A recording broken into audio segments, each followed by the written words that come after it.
Heute zeige ich euch eine Sommerdeko-Idee zum Aufhängen. Ja, und in meinem Fall wird das dann auch als Muttertagsgeschenk dienen.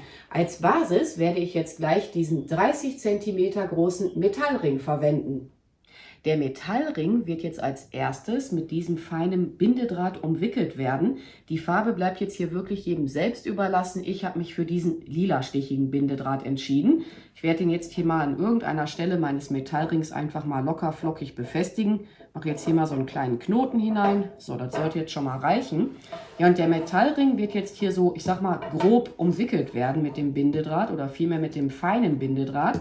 Das mache ich jetzt auch nur deshalb, dieses Drumherum wickeln, damit mir später der Draht, wenn der halt so auch befestigt werden wird, damit er mir halt nicht, wie jetzt gerade, so hin und her verrutscht. Und deshalb wickele ich jetzt erstmal hier drumherum und dann gehe ich über den gesamten Metallring kreuz und quer mit dem Draht hinweg. So, ich muss das hier mal eben wieder ein bisschen aufwickeln. Das geht sonst wieder schlecht als recht. Und wie gesagt, jetzt hier wirklich erstmal so grob um den Ring selber drumherum wickeln. Man könnte sowas auch jetzt mit Schnur erstellen, aber das bleibt jetzt hier auch wirklich wieder jedem selbst überlassen, was für ein Material er letzten Endes verwenden möchte.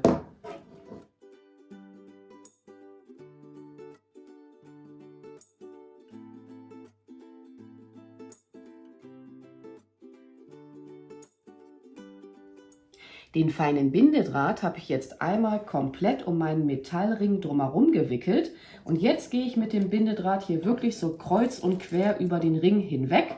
Wirklich jetzt einfach, ich sag mal so, frei Schnauze arbeiten und dadurch, dass man das Ganze jetzt vorher auch schon mal mit dem feinen Bindedraht umwickelt hat, kann das halt nicht mehr die ganze Zeit, ich sag mal so, hin und her verflutschen. Dann hat man es letzten Endes auch schon mal etwas einfacher mit dem Einarbeiten.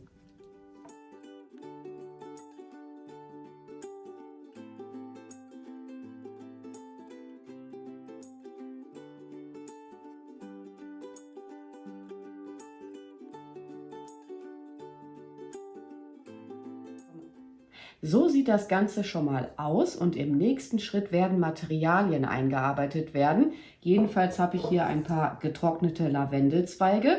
Das hier ist ein Bund Schleierkraut. Dann habe ich hier Pampasgras und noch ein paar Wiesengräser.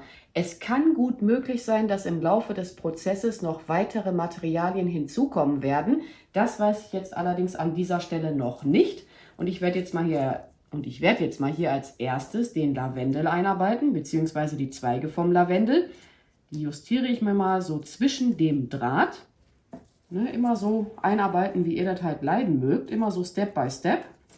Und auf diese Lavendelzweige kommt dann als nächstes hier dieses Wiesengras. Ich weiß jetzt gar nicht, wie das heißt. Dann ist das Pampasgras an der Reihe. Und ganz zum Schluss kommt hier das Schleierkraut hinzu. Das muss ich aber nachher auch noch natürlich zurechtschneiden. Das sähe sonst ein bisschen komisch aus, wenn man das jetzt so einfach da reinfriemeln würde. Und wenn ich die nächsten Materialien eingearbeitet habe, oder um es mal anders zu sagen, halt den Lavendel, das Pampasgras und halt auch hier diese Wiesengräser, dann werde ich das Ganze wieder mit diesem Bindedraht umwickeln, damit es auch nochmal letzten Endes alles etwas stabiler wird. Aber ich muss jetzt hier eben noch mal selber ein bisschen überlegen, wie genau ich das jetzt gleich einarbeiten möchte, beziehungsweise an welchen Stellen ich das so haben möchte.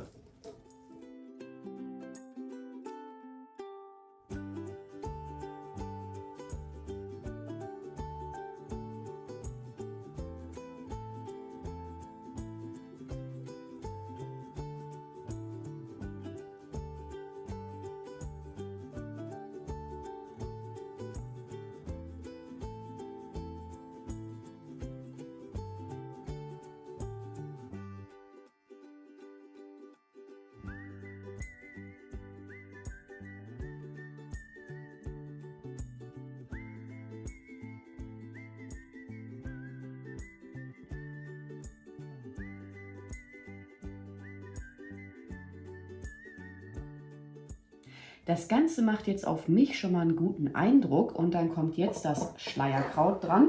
Ich bin am Überlegen, ob ich auch noch stellenweise Pusteblumen mit einarbeiten werde. Na, willst du wohl? Gieß mal bitte ab. Den Rest, den werde ich erstmal aufheben. Ich denke, ich werde nur dieses bisschen hier einarbeiten. Muss mal eben gucken.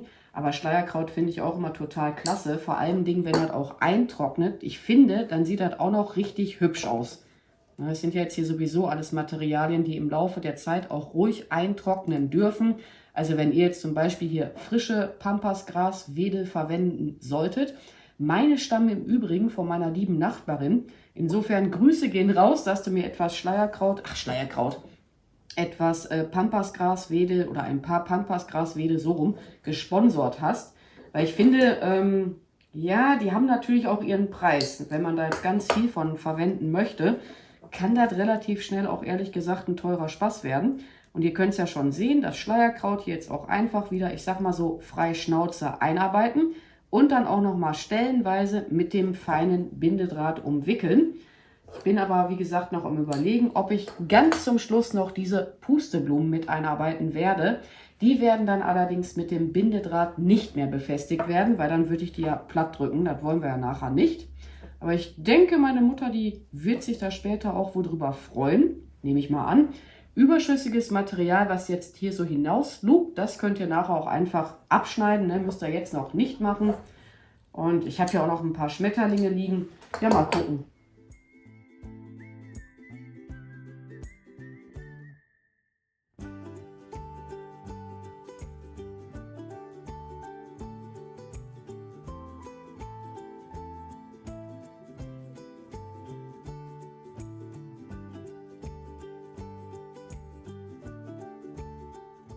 Den feinen Bindedraht schneide ich nun ab und verfreme mir den an den Metallring. Das soll ja nicht nachher im schlimmsten Fall hier noch aufgehen. So, jetzt habe ich hier zum Glück gerade eine kleine Schlaufe gefunden. Wicke den jetzt hier auch drumherum. Ja, jetzt geht es hier wieder los mit meinen kleinen Sprachstörungen. So, hier haben wir genug. Verwebt den mit dem bereits dran gewickelten Bindedraht, ne? Damit das nachher auch alles schön hält. Das dauert auch immer einen kleinen Moment. Na, willst du wohl? Der wollte jetzt gerade nicht so, wie ich wollte. So. Doch, ich finde das schon mal ganz cool. Das hier stecken wir jetzt einfach nochmal zwischen dem Draht hinein. Das war im Eifer des Erstellens irgendwann mal hinausgeflutscht. So. Das hier können wir abschneiden. Das hier auch. Mal gucken. Ach, ich glaube, darüber wird sie sich freuen. Ich persönlich finde das Ganze schon mal süß. Ich glaube, meine Mama wird das auch süß finden. So, die Pusteblumen und eventuell noch ein Schmetterling. Ich glaube, den mache ich da mit rein. Ich habe hier auch noch so andere Schmetterlinge in Pink. Eieiei, das ist jetzt auch wieder echt Geschmackssache. Ja, ich glaube, ich bleibe bei Weiß. Die Schmetterlinge, wenn sie denn hinzukommen sollten, die werde ich dann mit der Heißklebepistole gleich befestigen. Wobei, was man jetzt auch machen könnte, was erzähle ich ja eigentlich? Nehmt ihr den Draht, geht da auch mal so dazwischen entlang. Kann man die auch so einfach befestigen. Mal hier vorsichtig den Draht auseinandernehmen. Dann auch so einarbeiten. Das geht auch. Das war jetzt Quatsch, der Gedanke mit der Heißklebepistole. Ja, mal schauen, hält das? Ja, das hält doch. Pusteblumen müsst ihr natürlich ganz vorsichtig einarbeiten. Das waren noch Pusteblumen, die sind von einem vorherigen Projekt übrig geblieben. Ich hatte letzten Endes viel zu viele gesammelt. Aber was man hat, das hat man. Und dann, wie gesagt, Pusteblumen würde ich echt vorsichtig einarbeiten, wenn ihr die auch nehmen solltet. Vor allen Dingen, man kann die ja jetzt auch super sammeln, die Pusteblumen. Ja, das dauert hier gerade eine Zeit. Der Schmetterling will gerade nicht so, wie ich möchte.